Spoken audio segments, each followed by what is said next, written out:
What's happening, people, and welcome back to the channel. My name is Mr. London Plumber.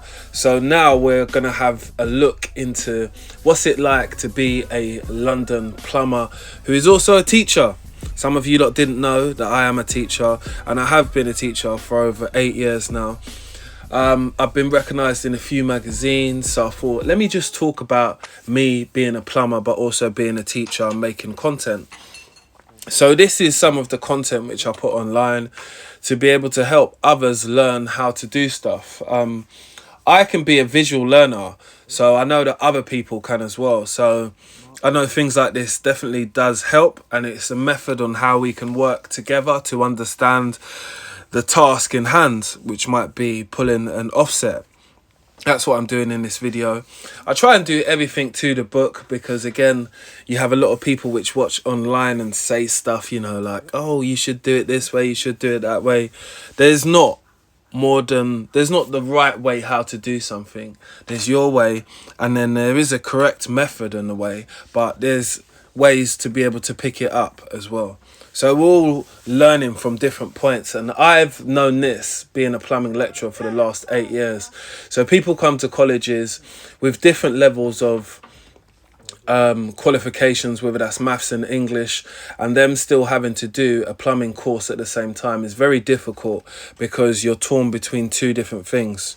What I'm supposed to be doing as a lecturer is just teaching you plumbing, and that's hard enough as it is because sometimes I don't feel that the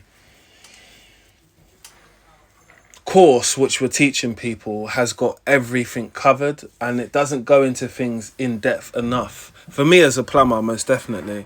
Like some of the basics which we need to learn, like what you can see me doing now, sweeping up, tidying up, being able to bend copper pipe. These are just tasks which we should all be able to do and actively feel comfortable doing them. Little things like being able to fix a tap, you know, like I tell my own students that some of these mundane little skills which you're learning here, yeah, they'll pay you for the rest of your life. Like I've fitted countless amount of taps, put countless amount of wash hand basins on walls, and I don't think it's going to stop at any time. People always need you as a plumber, and I always try to show how motivating that can be from a plumber's point of view, and as someone who actively does make money and has a company.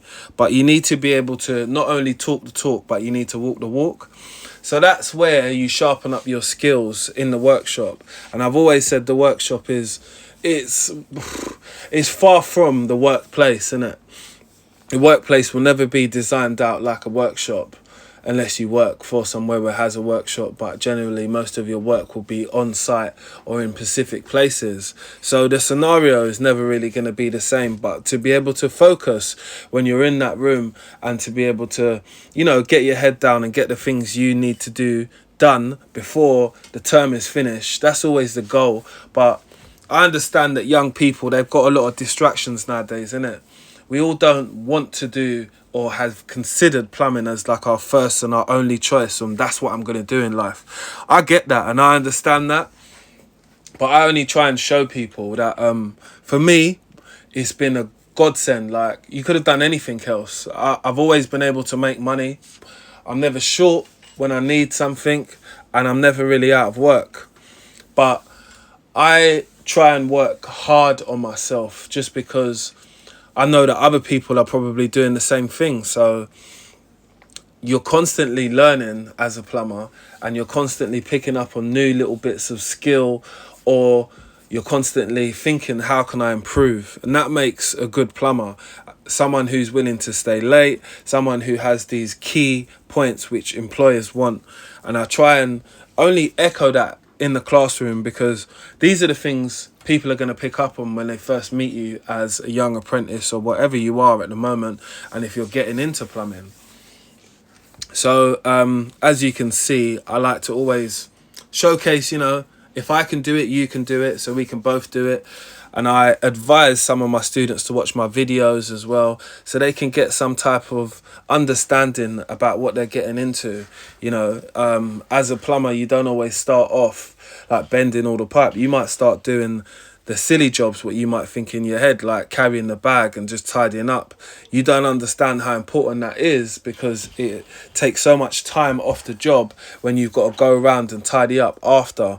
So housekeeping is definitely something that I get onto people about, because I think, you know, you wouldn't have your room like this, so you need to just keep it tidy, innit? This is your workspace, and this is a space where if you're on a certain site, people are going to find you for having mess in your bay when you're working. That's the reality of real work, and that's the reality of what might happen. But confined to the spaces of college, you can only do so much, which you guys probably do understand. But I always stress the point that it takes quite a few years to be a plumber. I would say, in my eyes, it takes a good 10 years to really call yourself a plumber, to be comfortable with it, because some of the hurdles and the problems which you're going to find when you go out there, they're gonna throw you for six. But it just depends what type of person you are. If you're a person that is eager and has a thirst for learning, you might just say to yourself, do you know what, I'm going to go back to the drawing board and come back another day bigger and stronger and smarter and understanding what I need to do. And just doing the whole thing in general can be daunting as well, because I've had a few mates who have decided to get into plumbing but had a bad experience on site or something like that, and then decided, nah, it's not for them. Plumbing's not for everybody, but it is definitely a career for life. It is a career which you can choose your own working times, how much you're working for, who you're working for, when you want to work. So it does, and that's what it showed me, is a massive level of freedom, because I'm able to work and just tell people about my knowledge and my experience actually being a lecturer, than rather doing the work and I'm still getting paid. But I have to go through that time to learn the lessons to be able to tell people. And there's many stories that I tell when I'm in the classroom about my own personal life, because that's what people are going to relate to. People are going to relate to you being an honest, a real person, someone who does it. So I appreciate all the thousands of students which I've had who have seen me through numerous amounts of colleges that might just see this video just now today and think, oh, that's my teacher. Appreciate you all, and I hope that all of you lot become plumbers. And on this journey, you got to just keep on going. You're going to learn something one day, you're going to forget something another day, but you're going to carry on.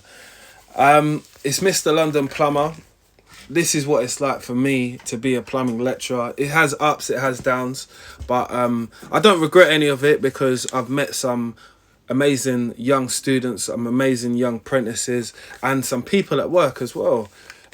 If you want to check out any other of the little sit downs what I do with another plumbing lecturer, which is on my page, I will link this in the description box below. And make sure you're liked, shared and subscribed. It's Mr. London Plumber.